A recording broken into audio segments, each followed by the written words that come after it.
कानपुर में शातिर चरस तस्कर बलराम राजपूत से पुलिस की मुठभेड़ हो गई। दोनों तरफ हुई फायरिंग में शातिर बदमाश बलराम राजपूत गोली लगने से घायल हुआ। रेल बाजार थाना प्रभारी बुलेट प्रूफ जैकेट के चलते बार बार बचे हैं। रेल बाजार थाना क्षेत्र के शिवनारायण टंडन सेतु के नीचे की यह पूरी घटना है, जहां पर शातिर चरस तस्कर बलराम राजपूत से पुलिस की मुठभेड़ हो गई। दोनों तरफ से फायरिंग हुई। शातिर तस्कर बलराम राजपूत गोली लगने से घायल हुआ है। ये देखिए, एक हफ्ता पहले चकेरी में एक मुकदमा लिखा गया था, जिसमें एक व्यक्ति ने लिखा था, लड़के ने, कि जब वो अपनी माँ का इलाज करा रहा था उसी दौरान उसका किडनैपिंग हुई और उस पर हमला हुआ, जिस पे 307 जानलेवा हमला का था वो मुकदमा लिखा गया था। हमारे एसीपी उसकी चकेरी विवेचना कर रहे थे।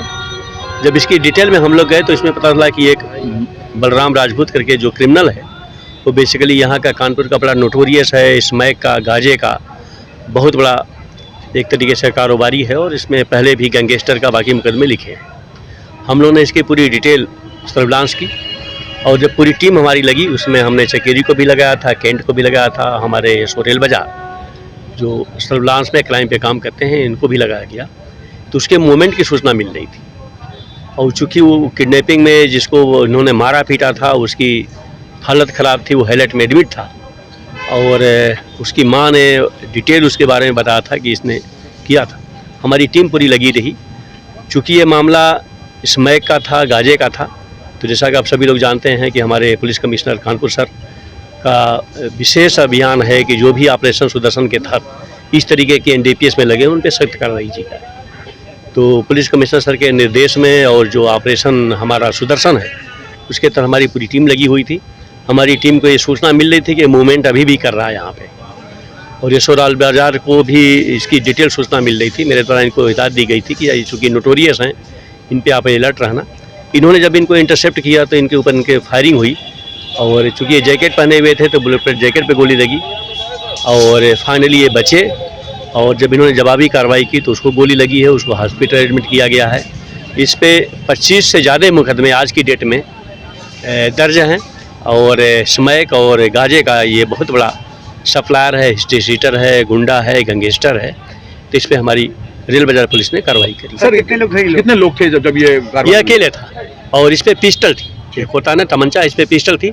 इसने जब फायरिंग करी तो पुलिस उसमें लगी हुई थी, पुलिस अलर्ट हुई और जब जवाबी फायरिंग की तो इसको गोली लगी। कितनी फायरिंग करी? कितनी फायरिंग?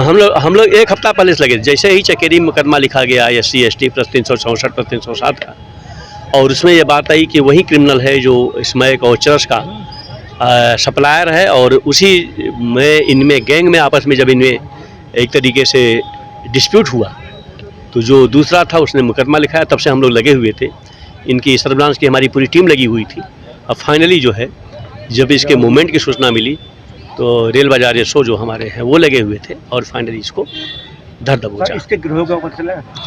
अभी आपने देखा कि कल 10 किलो हम लोगों ने चरस पकड़ा है और उसमें STF भी लगी हुई थी।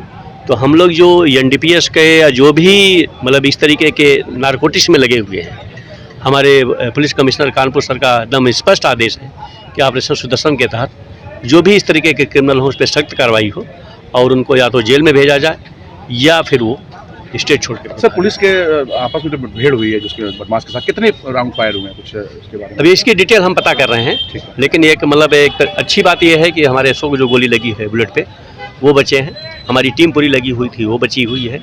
चूँकि ये नोटोरियस है, अच्छा क्रिमिनल है और इस पर करीब 25 से ज़्यादा मुकदमे हैं और कानपुर के सभी लोग जानते हैं कि एक तरीके से हार्डकोर क्रिमिनल है। तो रेल बाजार पुलिस के तरफ बहुत अच्छी कार्रवाई की गई है।